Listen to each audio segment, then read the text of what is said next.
जय मसीह की। सभी को जय मसीह की। Praise the Lord.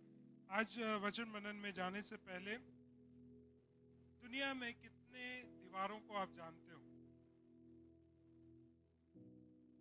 सवाल पेचीदा है। कितने दीवारों को आप जानते हो जो फेमस है? ग्रेट, किसने बोला? कविता ने बोला है ग्रेट वॉल ऑफ चाइना, ठीक है। चीन की सबसे लंबी दीवार, ठीक। और है? सुनाई नहीं दे रहा।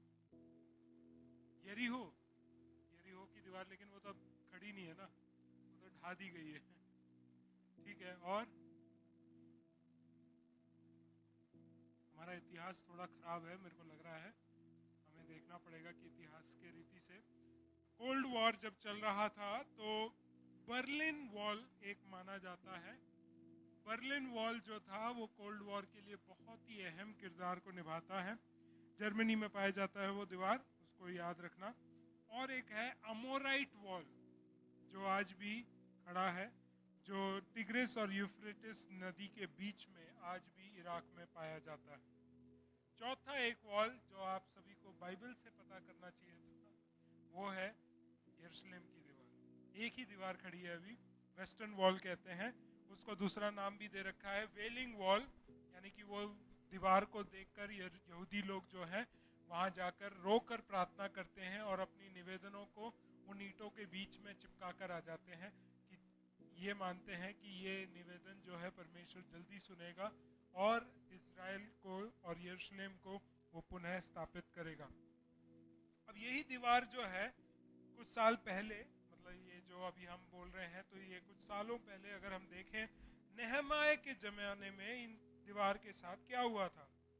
पहला अध्याय नेहमाया का, नेहमिया 1, उसका 1 से लेके हम 4 वाक्य तक पढ़ेंगे।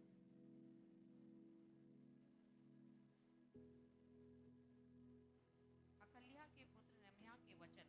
20वें वर्ष के किस्लेव नामक महीने में, जब मैं शूशन नामक राजगढ़ में रहता था, हाँ। तब हनानी नामक मेरा एक भाई और यहूदा से आए हुए कई एक पुरुष आए। तब मैंने उनसे उन बचे हुए यहूदियों के विषय जो बंधुआई से छूट गए थे और यरूशलेम के विषय में पूछा। उन्होंने मुझसे कहा, जो बचे हुए लोग बंधुआई से छूटकर उस प्रांत में रहते हैं, वे बड़ी दुर्दशा में पड़े हैं और उनकी निंदा होती है, क्योंकि यरूशलेम की शहरपनाह टूटी हुई और उसके फाटक जले हुए हैं। ये बात सुनते ही मैं बैठकर रोने लगा और कितने दिन तक विलाप करता और स्वर्ग के परमेश्वर के सम्मुख उपवास करता और यह कहकर प्रार्थना करता रहा। Praise the Lord. नेहमाया जो है इस बात को सुनकर कि यरूशलेम की जो अवस्था है, उस शहरपनाह जो है, जो दीवार थी, वो तोड़ दी गई। अब लोग क्या कर रहे हैं? लोग मजाक उड़ा रहे हैं, ठट्टा उड़ा रहे हैं, कह रहे हैं कि इनका परमेश्वर अब क्या कर रहा है, कुछ भी नहीं कर रहा है, इनका शहरपनाह तक इनका नीचे घेर दिया गया है।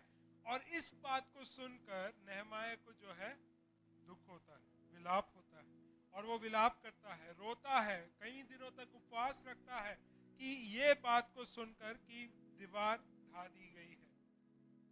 दीवार क्यों इंपॉर्टेंट है? सामान्य सवाल है, कोई बिब्लिकल अर्थ नहीं। दीवार क्यों इंपॉर्टेंट है? हमारी सुरक्षा करता है, और जो भी बोल रहे प्लीज जोर से बोले। किसको?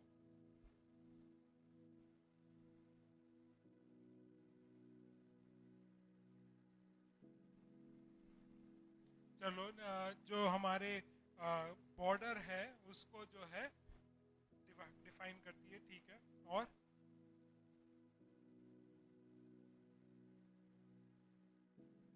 क्या चीज? शत्रु जो है अंदर नहीं आ सकते हैं, ठीक है। और हम बाहर जा सकते हैं, हम बाहर जा सकते हैं क्योंकि दरवाजे होते हैं दीवारों में, ठीक है। क्योंकि अब यह अगर आपको इस हॉल से भी बाहर जाना है, उस दीवार में दरवाजा है और फिर एक और दरवाजा है, फिर ही आप बाहर निकल सकते हैं। तो दरवाजे भी इंपॉर्टेंट है और दीवारें भी इंपॉर्टेंट है। क्यों? क्योंकि ये एक सेंस ऑफ सेफ्टी देता है, सिक्योरिटी देता है, एक सुरक्षा का प्रमाण है दीवार।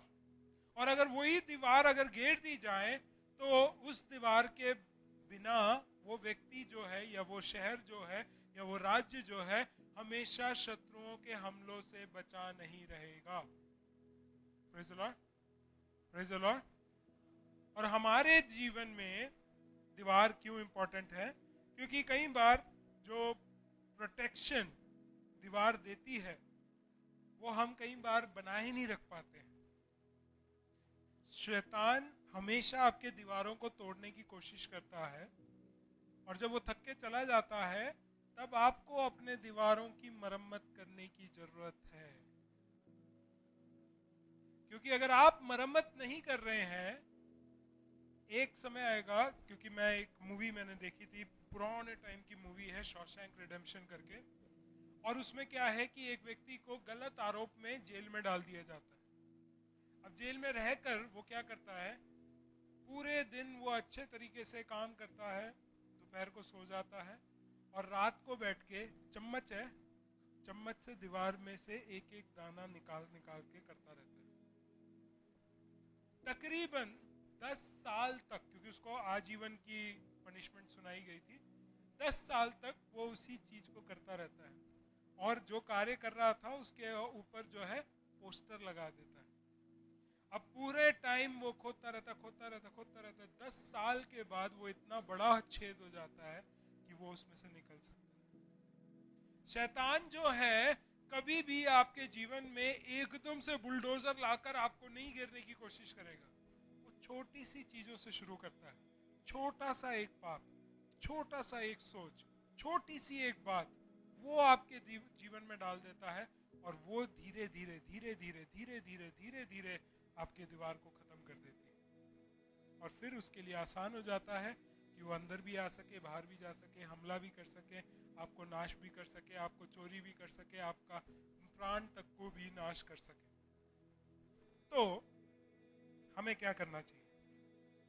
हमें उस दीवार को बनाए रखना है। लेकिन कौन उस दीवार को बना सकता है? क्योंकि जब तक 4 चीजों को मैं बताऊंगा और 4 चीजों के साथ में समाप्त करूंगा, जब तक ये 4 चीजें आपके जीवन में नहीं पाई जाती हैं, आप अपने दीवार की मरम्मत बनाए नहीं रख सकते हैं। सबसे पहला, पैशन, जलन होना चाहिए। एक वर्ड जो है जज्बा है, जुनून, करेक्ट वर्ड, जुनून होना चाहिए कि मेरे जीवन में मैं शैतान को लाने के लिए अनुमति नहीं दूंगा, और एक जुनून के साथ मैं अपने जीवन की सुरक्षा करूंगा। क्योंकि जब हम इस वाक्य में पढ़ते हैं, चौथा वाक्य जब देखते हैं, तो उसने क्या किया, नहमाया ने बातों को सुना और क्या किया, कई दिनों तक वो बैठकर रोता रहा। वो रो इसलिए नहीं रहा है क्योंकि उसको कोई प्रॉब्लम है, उसका घर ढा दिया इसलिए प्रॉब्लम नहीं है, और वो खुद जो है वो कहां पे है, राजा के महल में, पूरी सुविधाएं हैं, कोई प्रॉब्लम नहीं है, कोई उसको तंग नहीं कर रहा है, कोई उसको डिस्टर्ब नहीं कर रहा है, सारी चीजें उसके पास उपलब्ध हैं, लेकिन वो रो रहा है। क्यों? क्योंकि उसका जुनून अपने देश के लिए था, जुनून अपने शहर के लिए था, जुनून अपने देश के उस शहर पनाह के लिए था, दीवारों के लिए था। और उस जुनून में उसने क्या किया है, वो बैठा रहा, रोता रहा, और रोकर उसने परमेश्वर के सामने अपने जुनून को रखा कि मेरे लोग की अवस्था कैसी है, कैसी अवस्था में मेरे लोग हो चुके हैं। वो रोते हुए परमेश्वर के सामने वो बातों को रख रहा है। अभी राजा के पास नहीं गया है, अभी वो अपने जुनून को वो परमेश्वर के सामने दिखा रहा है कि मैं जेन्युइनली रो रहा हूं, किसी को दिखाने के लिए नहीं, किसी को भड़काने के लिए नहीं, किसी को अपने तरफ खींचने के लिए नहीं, लेकिन मैं जेन्युइनली, मैं अपने लोगों के लिए चिंतित हूं। मेरे शहर की शहरपनाह जब गिर गई है, मैं उसके लिए प्रार्थना करना चाहता हूं, मैं रोना चाहता हूं। उसकी अवस्था मेरे से देखी नहीं जाएगी, मेरे से सुनी नहीं जाएगी कि किस अवस्था में मेरा शहर रह रहा है। क्या हम उस अवस्था में हैं? क्या हम उस तरीके से अपनी कलीसिया के लिए प्रार्थना करते हैं? हमारी कलीसिया के लोगों के लिए हम वैसे जुनून के साथ प्रार्थना करते हैं कि मेरे को कोई प्रॉब्लम नहीं है, मेरे जीवन में सब कुछ प्रभु दे रहा है, मेरे पास सब कुछ उपलब्ध है, मेरे पास सारी सुविधाएं हैं, मेरे पास सब कुछ है, घर है, गाड़ी है, सब कुछ है, नौकरी है, अच्छा है, लेकिन क्या मैं अपने कलीसिया के लोगों के लिए, क्या मैं एक दूसरे विश्वासी भाई बहन के लिए अपने जीवन में जुनून के साथ रोते हुए मैं क्या प्रार्थना कर रहा हूं?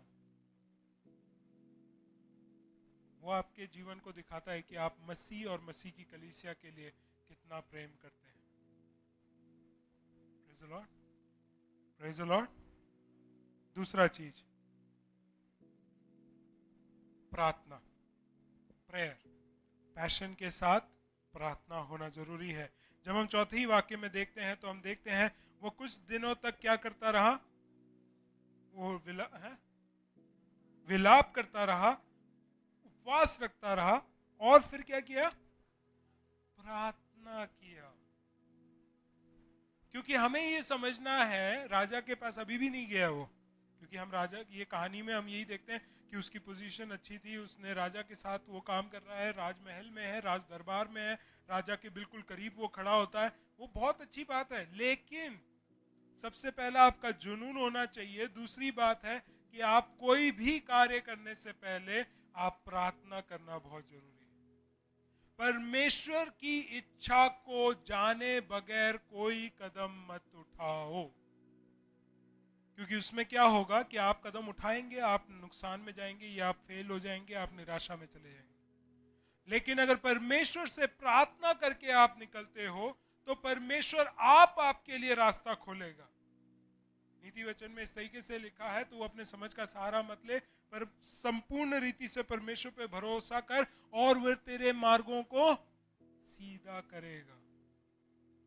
Praise the Lord. तो जब हम कोई परिस्थिति में हैं और हम जानते हैं कि मेरा जुनून होने से कोई फायदा नहीं है, मुझे परमेश्वर का साथ होना बहुत जरूरी है। परमेश्वर जब कार्य करेगा, जब परमेश्वर अगुवाई करेगा, जब परमेश्वर उपलब्धि देगा, जब परमेश्वर रास्ता बनाएगा, मेरे जीवन में कोई रुकावट नहीं आएगी। इसलिए जब हमारा जुनून कार्य कर रहा है, हमारे जुनून के साथ हमारे साथ जुड़ना क्या चाहिए? हमारी प्रार्थना है। प्रभु के सामने हम प्रार्थना करें।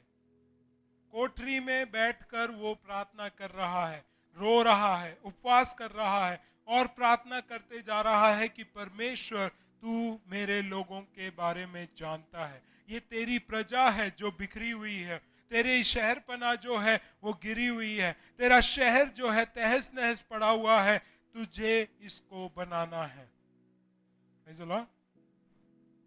दो बातें हो गई, पहला जुनून, दूसरा प्रार्थना, तीसरा पोजीशन, उसका स्तर कह सकते हैं या उसकी पोजीशन को क्या कहेंगे, और पदवी, करेक्ट, पदवी, उसकी पदवी बहुत इंपॉर्टेंट है। क्या पदवी में था नेहमाया? राजों का प्याऊ था। बहुत अच्छा काम है, पता है।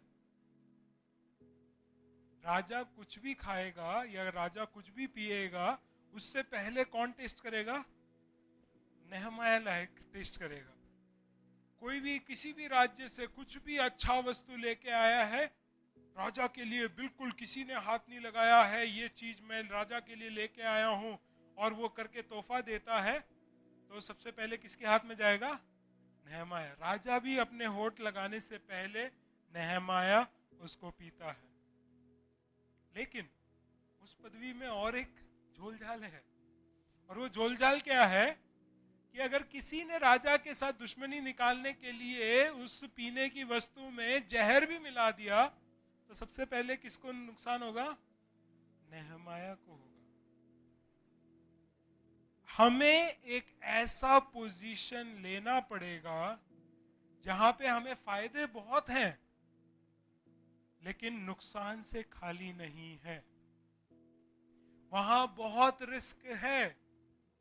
आपको ऐसी पोजीशन में परमेश्वर खड़ा कर देगा जहां पर आपके विरोधी के सामने आपको खड़ा होना पड़े, और परमेश्वर कह रहा है कि मैं तुझे सामर्थ दूंगा, मैं कार्य करवा सकता हूं, लेकिन रिस्क ये है कि तेरे को हानि भी पहुंच सकती है। क्या आप तैयार होकर उस पोजीशन में खड़े होंगे, उस पदवी में खड़े होंगे? क्योंकि नेहमाया उस पदवी में खड़े होकर अच्छे तरीके से सेवकाई कर रहा था। Praise the Lord, praise the Lord. मुझे लगता है उसके अंदर यह विश्वास था कि परमेश्वर, मैंने अगर जहर पी भी लिया, परमेश्वर मुझे बचा लेगा। और उस विश्वास के साथ वो बड़े ही आदर के साथ, भरोसे के साथ कुछ भी पी जाता था। लेकिन वही चीज को देखकर राजा, उसकी वफादारी को देखकर कि ये बंधुआई का बंदा है और ये मेरे विरोध में कुछ कर सकता है, वो मुंह में रख सकता है और मुझे पिला सकता है और कह सकता है कि बहुत अच्छा है, और वो पी कर मैं मर सकता हूं, लेकिन वो वफादारी क्या दिखा रहा है कि मुझे जो पदवी दे रखी है उस पदवी में मैं रहकर विश्वास योग्यता के साथ काम करूंगा। इस कारण उस पदवी पे रहते हुए और उसकी विश्वास योग्यता के कारण राजा ने उसका चेहरा देखा। Praise the Lord. जो व्यक्ति खुशी खुशी अपने काम को कर रहा है, और ऐसा काम जो कर रहा है जहां पे वो मर भी सकता है किसी पल में, लेकिन वो खुशी खुशी उस काम को करते जा रहा है, बिना कुड़कुड़ाए कर रहा है, बिना आंसू के कर रहा है, विश्वास योग्यता के साथ कर रहा है, और फिर एक दिन आकर वो दुखी खड़ा है, तो राजा जरूर नोटिस करेगा, जरूर उसको पता चलेगा कि ये कुछ गड़बड़ है, इसके जीवन में कुछ प्रॉब्लम है, ये इतना दुखी आज तक मैंने नहीं देखा है, ये क्यों दुखी है।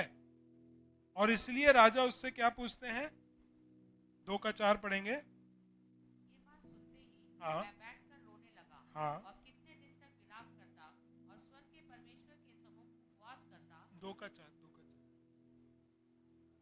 राजा ने मुझसे पूछा, हाँ, राजा ने उससे पूछा, फिर तू क्या मांगता है? हाँ, आपकी पदवी में अगर आप विश्वास योग्यता के साथ काम कर रहे हैं, जो विरोधी राजा है उससे परमेश्वर कार्य करवा रहा।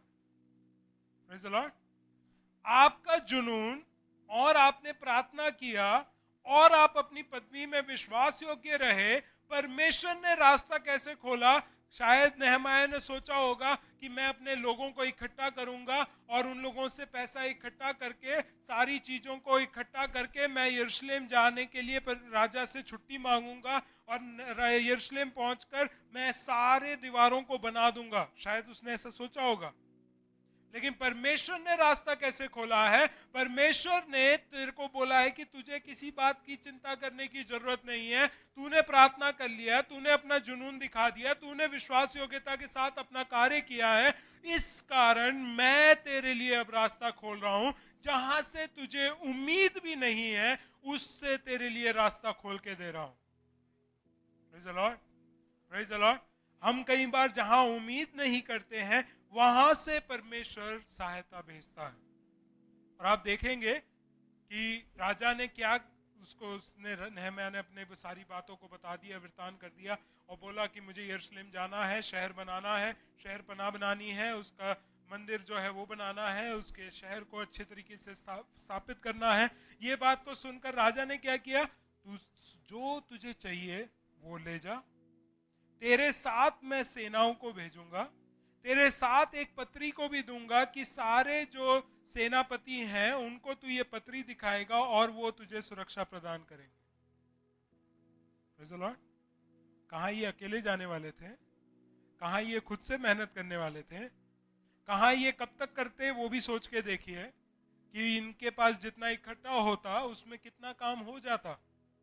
लेकिन जब राजा ने अपना हाथ खोल के दिया तो उसने सारी सामग्री, सारी सुरक्षा, सारी खत नेहम्याह के हाथ में दे दिए, प्रेज़ द लॉर्ड, ताकि कोई भी प्रकार की प्रॉब्लम उसको ना फेस करनी पड़े। चौथी बात, परसिस्टेंस, निरंतर उसमें बने रहो। निरंतर ये 3 चीजें आपको करते रहना है। पहला क्या है, जुनून में बने रहना है। दूसरी बात क्या है, प्रार्थना में बने रहना है। तीसरी बात क्या है, विश्वास योग्यता के साथ अपने पदवी में कार्य करते रहना है। अब राजा ने जब पत्री दे दी है तो वो ये नहीं है कि राजा की बुराई करता हुआ पूरे रास्ते जा रहा है। वो विश्वास योग्य है तब भी राजा के लिए, मैं राजा के अधीन ही काम कर रहा हूं, राजा के आज्ञा के अनुसार ही मैं कार्य कर रहा हूं। परमेश्वर ने वो अनुमति दी है कि राजा के अधीनता में रहते हुए मैं ये कार्य को पूरा कर सकूं। पता है कितने दिनों में वो कार्य को पूरा कर पाया? नहीं पता। 1 महीना 22 दिन, करेक्ट। 52 डेज में उसने पूरी शहरपनाह को बनाया। इसलिए नहीं कि उसके जीवन में कोई प्रॉब्लम नहीं थी, अच्छा इसलिए क्योंकि सारी सुरक्षा थी, ये था वो था, इस वजह से उसने आराम से कर दिया होगा। आप पूरा नहमयाह पढ़ के देखिए, उसके विरोध लोग उठे हैं, युद्ध हुआ है, लड़ाइयां कोई बीच में कार्य कर रहे हैं, और उनके बीच में भी परमेश्वर ने उसको जो है एक वरदान दे रखा है कि वो कंटिन्यूअस लगा रहा है उस कार्यों में, और इस कारण उसने रिकॉर्ड टाइम में 52 डेज में उस दीवार को पूरा बनाया है। परमेश्वर आपसे यही चाहता है कि आप केवल प्रार्थना करते नहीं रहें। हमारे पास जुनून है, जुनून है, जुनून है, बोलने से नहीं होता, दिखाना पड़ता है, कार्य में प्रकट करना पड़ेगा आपको, और उसके साथ प्रार्थना करके परमेश्वर की अगुवाई को देखो, परमेश्वर की इच्छा क्या है, परमेश्वर की योजना क्या है, आप कितने विश्वास योग्य हैं, मेरे को जितना दिया गया है उस काम में क्या मैं विश्वास योग्य हूं।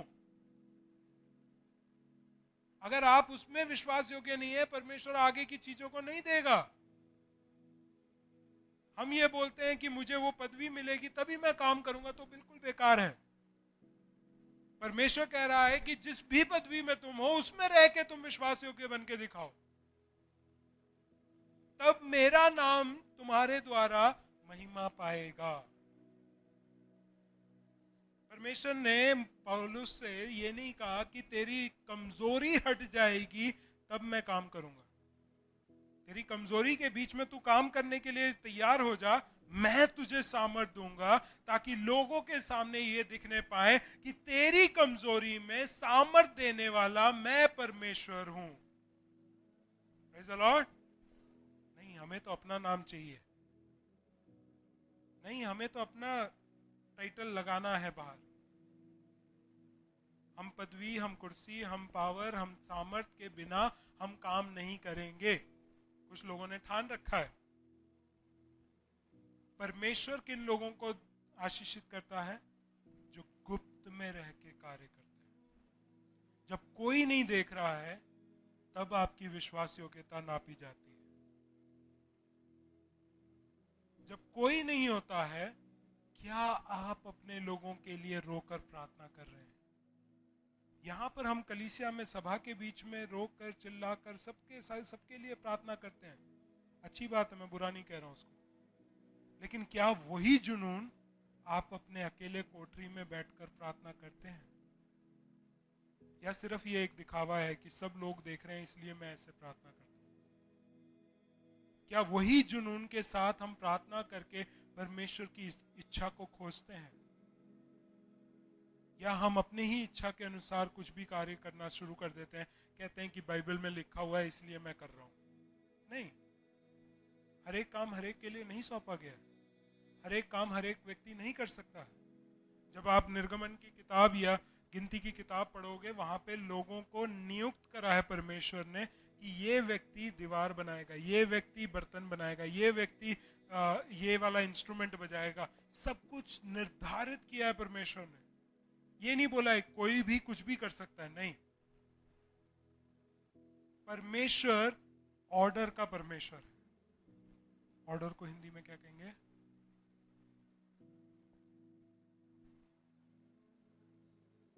क्रमबद्धता, थोड़ा ठेठ हिंदी होगी तो ऑर्डर मतलब एक सीक्वेंस में परमेश्वर कार्य करता है। परमेश्वर ऐसे ही नहीं, अच्छा ये भी कर लो, अच्छा वो हो गया तो ये कर लो, वो कर लो, ये कर लो। उनके पास एक अच्छी योजना है, योजना के अनुसार वो कार्य करता है, और परमेश्वर जब कार्य करता है तो उसके कार्यों में प्रतिफल दिखता है। मान लो कि आपको बोला गया कि आज आपको आलू मटर बनाना है, सबसे पहले क्या डालेंगे? आलू आलू डालेंगे, पहले बर्तन नहीं रखोगे, तेल कहाँ डालोगे? गैस पे बर्तन रखोगे, गैस जलाओगे, तेल डालोगे और पहले ही आलू नहीं डालते हैं। प्याज अगर खाते हैं तो प्याज डालेंगे, या सरसों के दाने जो डाल के बनाते हैं तो सरसों के दाने डालेंगे, या जीरा डालेंगे, या जो भी जैसा भी टेस्ट है उसके अनुसार वो डालेंगे। लेकिन एक प्रोसेस है।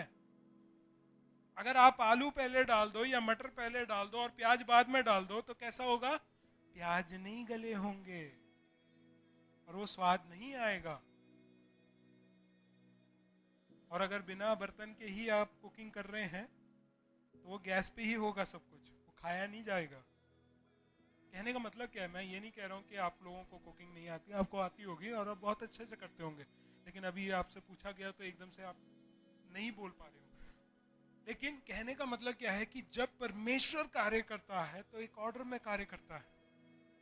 मैं साइड ट्रैक हो गया हूँ, लेकिन वापस मैं लेके आऊंगा कि जुनून और प्रार्थना जरूरी है, क्योंकि परमेश्वर को पता है कि किस ऑर्डर में कार्य करना है। जब हम प्रार्थना कर देते हैं, हम परमेश्वर के हाथ में समर्पित करके छोड़ दो और प्रभु को रास्ता खोलने दो। Praise the Lord, praise the Lord. क्योंकि जब मैं रास्ता ढूंढूंगा तो मैं अपनी सीमाओं के अंदर रह के ढूंढूंगा, लेकिन जब परमेश्वर ढूंढेगा वो असीमित परमेश्वर है, उसके लिए कोई बात असंभव नहीं है। वो जब खोलेगा तो रास्ते ऐसे खोलेगा जिसमें आपको बहुत फायदा होगा और आपके फायदे के साथ साथ आपकी सुरक्षा भी होगी, और सुरक्षा के साथ साथ परमेश्वर जो है पूरा अधिकार आपके हाथ में देगा कि आप उस कार्य को पूरी रीति से उसकी महिमा के लिए इस्तेमाल कर सको। चौथी बात है कि ये एक बार के लिए नहीं है, एक दिन के लिए नहीं है, 14 दिन के लिए नहीं है, 40 दिन की उपवास के लिए नहीं है। परसिस्टेंट, लगातार उसी में रहना है, लगातार आपको जुनून में बने रहना है, लगातार आपको प्रार्थना में लगे रहना है, लगातार आपको विश्वास योग्य रहना है। आज मैं बीमार हो गया तो विश्वास योग्यता कम नहीं हो जाएगी, आज उसने ऐसा कह दिया तो मैं विश्वास योग्यता कम नहीं हो जाएगी, आज उसने ऐसा कर दिया तो इस वजह से विश्वास योग्यता कम नहीं होनी चाहिए। लगातार आपका कार्य, आपका जुनून, आपका विश्वास, आपका प्रार्थना, आपका परमेश्वर पे भरोसा करना, लगातार हमें उसमें बने रहना है। कि जो लगातार और परसिस्टेंट के साथ, डिसिप्लिन के साथ, अनुशासन के साथ अपने जीवन को उसी तरीके से बना के रखता है, परमेश्वर उसके द्वारा ऐसे कार्य करवाता है जो कभी सुना भी नहीं गया। वो दीवार जो बनी गई है 52 दिन में बनी गई है, 52 डेज, जो कभी हो नहीं सकता था, लेकिन वो करके दिखाया परमेश्वर ने। मैं वही कहना चाहता हूं कि परमेश्वर के साथ हम जब रहते हैं, हमारी दीवार अगर हम बनाना चाहते हैं, हमारा दीवार की मरम्मत हम करना चाहते हैं, तो वो दीवार जो है हम अपने आप से करने निकले तो वो खराब हो जाएगी, टूट जाएगा, खत्म हो जाएगा, शैतान आ जाएगा और हमें नाश कर जाएगा। लेकिन जब परमेश्वर के सामने हम अपने जुनून को रखते हैं, प्रभु मेरी अवस्था ऐसी नहीं होनी चाहिए, मैं इस बात के लिए अपने जीवन में रोता हूं कि मैं दुखी हूं, मैं परेशान हूं, परमेश्वर मुझे आत्मिक रीति से बढ़ना चाहिए, आपकी सेवकाई में कार्यरत होना चाहिए, मेरे जीवन में परमेश्वर तेरे नाम की महिमा के लिए मैं अपने आप को इस्तेमाल होते हुए देखना चाहता हूं। लेकिन मेरे जीवन में मेरे दीवार ये गिर चुके हैं, ढह चुके हैं, गिरने का कारण कुछ और भी हो सकता है, लेकिन परमेश्वर ऐसी अवस्था में मैं रहना नहीं चाहता हूं। उस जुनून के साथ प्रार्थना करो, प्रभु के सामने प्रार्थना करो, किसी को मत दिखाओ हम गिरे हुए हैं, हमारा दीवार गिरा हुआ है, हम उठे नहीं हैं, हम पराजित हो गए हैं, हम निराशा में हैं। ये बात किसी को दिखाने की जरूरत है ही नहीं। सीधा परमेश्वर के साथ आपका संबंध होना चाहिए। आप परमेश्वर के सामने रखो, परमेश्वर के सामने रहो, परमेश्वर के सामने उपवास रखो, परमेश्वर से आप प्रार्थना करो कि परमेश्वर मेरे जीवन में एक बदलाव चाहिए, उसके लिए मैं अपना जीवन आपके हाथ में दे रहा हूं। विश्वास और पूरे भरोसे के साथ परमेश्वर के हाथ में दे दो, वो आपकी पदवी में कार्य करके दिखाएगा। चाहे आप निचले पदवी में हो, चाहे ऊंचे पद में हो, चाहे कहीं पे भी क्यों ना हो, परमेश्वर उन बीच में परमेश्वर कार्य करके दिखाएगा और ऐसे रास्ता खोल के दिखाएगा जो आपने कभी सोचा नहीं होगा। चौथी बात, महत्वपूर्ण बात, अनुशासन के साथ लगातार उन बातों में बने रहो, सदा बने रहो। मसीह भी अपने चेलों को कहता है कि तुम अगर मेरे चेले कहलाने चाहते हो तो अपने आपे का इनकार करो और मेरे पीछे हो लो। कैसे? अपने क्रूस को उठाकर प्रतिदिन मेरे पीछे हो लो। एक दिन की यात्रा नहीं है। जब तक हम जीवित हैं, जब तक हम इस पृथ्वी पे हैं, अपने क्रूस को उठाकर हमें यीशु मसीह के पीछे चलना है, रुकना नहीं है, चलते रहना है। आज जब एलिया के बारे में हम सुबह के भोर के प्रार्थना में प्रार्थना कर रहे थे तो उसमें लिखा है कि किस तरीके से परमेश्वर ने उसको रेस्ट दिया, 2 बार खाना दिया। एक ही दिन चल के आया था, थक गया था वो, लेकिन आराम दिया परमेश्वर ने और भोजन दिया, और उसके बाद उसी भोजन से जो सामर्थ उसने प्राप्त करी उसके द्वारा वो 40 दिन तक चलते हुए होरेब पर्वत तक पहुंचा। जब परमेश्वर हमें सामर्थ देता है, जब परमेश्वर हमारे साथ होता है, जब परमेश्वर हमारे जीवन में कार्य करता है, वो दिन प्रतिदिन चलाने के लिए हमें सक्षम बनाता है। क्यों ना हम अपने आंखों को बंद करें और प्रभु भोज की ओर जब जा रहे हैं तो अपने जीवनों को हम तैयारी के साथ लेके जाएं, ताकि हम इस मेज में जब भागीदार होते हैं हम स्मरण करने पाए कि परमेश्वर ने हमारे लिए क्या किया है। वो हमारे लिए मारा गया कि हम पाप और उसकी सारी प्रभाव से हम आजाद हो सके, मृत्यु से हम आजाद हो सके। हम फिर भी अगर अपने जीवनों को पाप में जी रहे हैं, दुनियावी सोच में जी रहे हैं, दुनियावी बातों में अपने आप को फंसा कर रख रहे हैं, हमारा चाल चलन अगर परमेश्वर की आत्मा के अनुसार और परमेश्वर के वचन के अधीनता में होकर नहीं है, तो हमारे दीवार ढा दिए गए। हमें उन्हें फिर से बनाना है, हमें उनकी मरम्मत करनी है। हम शैतान के लिए नहीं, पर शैतान को दूर रखने के लिए अपने जीवनों को तैयारी के साथ रखें। प्रभु ने अपने पुत्र को इसलिए नहीं भेजा कि उसकी मृत्यु के द्वारा हम शुद्ध किए जाएं और फिर गंदगी में चले जाएं, पर हमें अपने जीवन में परमेश्वर ने एक उत्तरदायित्व दिया है कि हम अपने जीवन को पवित्र, जीवित और परमेश्वर को भावता हुआ बलिदान करके चढ़ाते रहे। हमारे जीवन में कमी घटियां हो सकती हैं, हमारे जीवन में समस्याएं आ सकती हैं, हमारे जीवन में धोखा, निराशा, पराजय आ सकते हैं, लेकिन उन सब को देखकर नहीं, अपनी नजरों को हम परमेश्वर की ओर लगाने पाए। वही हमारा जुनून है, वही हमारा मुकाम है, वही हमारा रास्ता है। हम अपने जीवन को इधर उधर ना भटकाएं। हम प्रार्थना करें कि परमेश्वर, मेरी जीवन की अवस्था को तू जानता है, प्रभु तू उसको बदल, अपनी राह में लेके आ, अपने रूप में मेरे को ढाल दे, मेरी सोच विचार, मेरे चाल चलन को तू बदल दे, मेरे मन को तू बदल दे प्रभु, ताकि मैं जहाँ पे कहीं पे भी मेरी कोई भी पदवी क्यों ना हो, मैं विश्वास योग्यता के साथ आपके सम्मुख रहने पाऊं। प्रभु मैं प्रार्थना करता हूँ कि मेरे जीवन में मैं लगातार उन बातों में बने रहूं, एक अनुशासन मेरे जीवन में लेके आ, एक दिन के लिए नहीं, 2 घंटे के लिए नहीं, हर दिन, प्रतिदिन, हर पल प्रभु तेरे साथ चलते रहूं, ताकि जो कार्य दुनिया की नजरों में असंभव है, कभी सुना ना हो, कभी देखा ना हो, वो कार्य मेरे जीवन में आप करने पाए। सगे पिता परमेश्वर, हम धन्यवाद के साथ आपके चरणों में आते हैं, धन्यवाद करते हैं कि परमेश्वर हमारा जीवन जैसा भी है आपके सम्मुख है। प्रभु हमारे दीवार अगर बने हुए हैं, प्रभु उन्हें बनाए रखने के लिए प्रभु जी सहायता मदद करें। अगर हमारे दीवार में कुछ कमियां हैं, कुछ मरम्मत होनी है, तो प्रभु जी उसमें मरम्मत कर दीजिए। अगर हमारे दीवार ढा दिए गए हैं, उन्हें पुनः बनाने के लिए हमें सामर्थ्य दीजिए, ताकि हमारा जीवन परमेश्वर संसार की रीति में नहीं, प्रभु तेरे वचन और तेरी आत्मा के अधीनता में होकर जीने पाए। हम तुझ पर भरोसा करते हैं, तुझ पर पूरा विश्वास करते हैं, तुझी पर परमेश्वर हम अपने जीवन को आश्रित करके चलाना चाहते हैं। प्रभु हमारे जीवनों को तू अपने हाथों में ले, हमारे जुनून को तू जानता है, हमारे विश्वास को तू जानता है, हमारे भरोसे को तू जानता है, उसी के अनुसार हमारे जीवन में तू कार्य कर।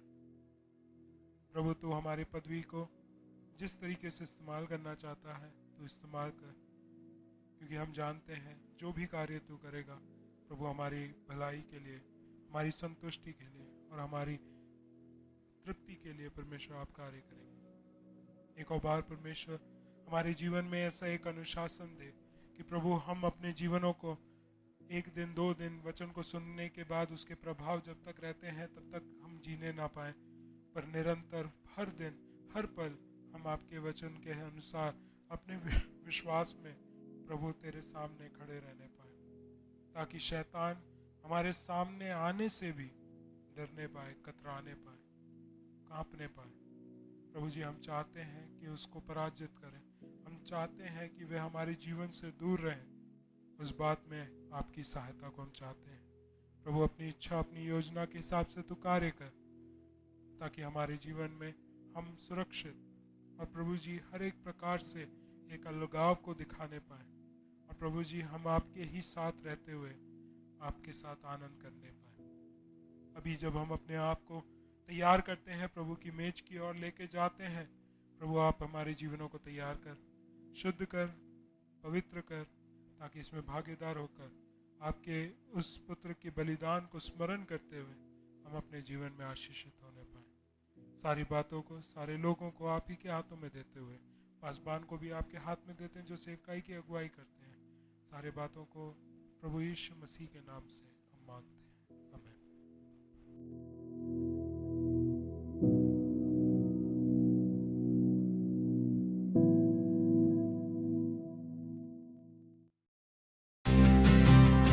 हम आशा करते हैं कि प्रभु ने आपको इस वचन के जरिए आशीषित किया है।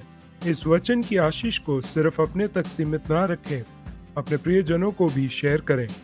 प्रभु आपके साथ रहें। जय मसीह की।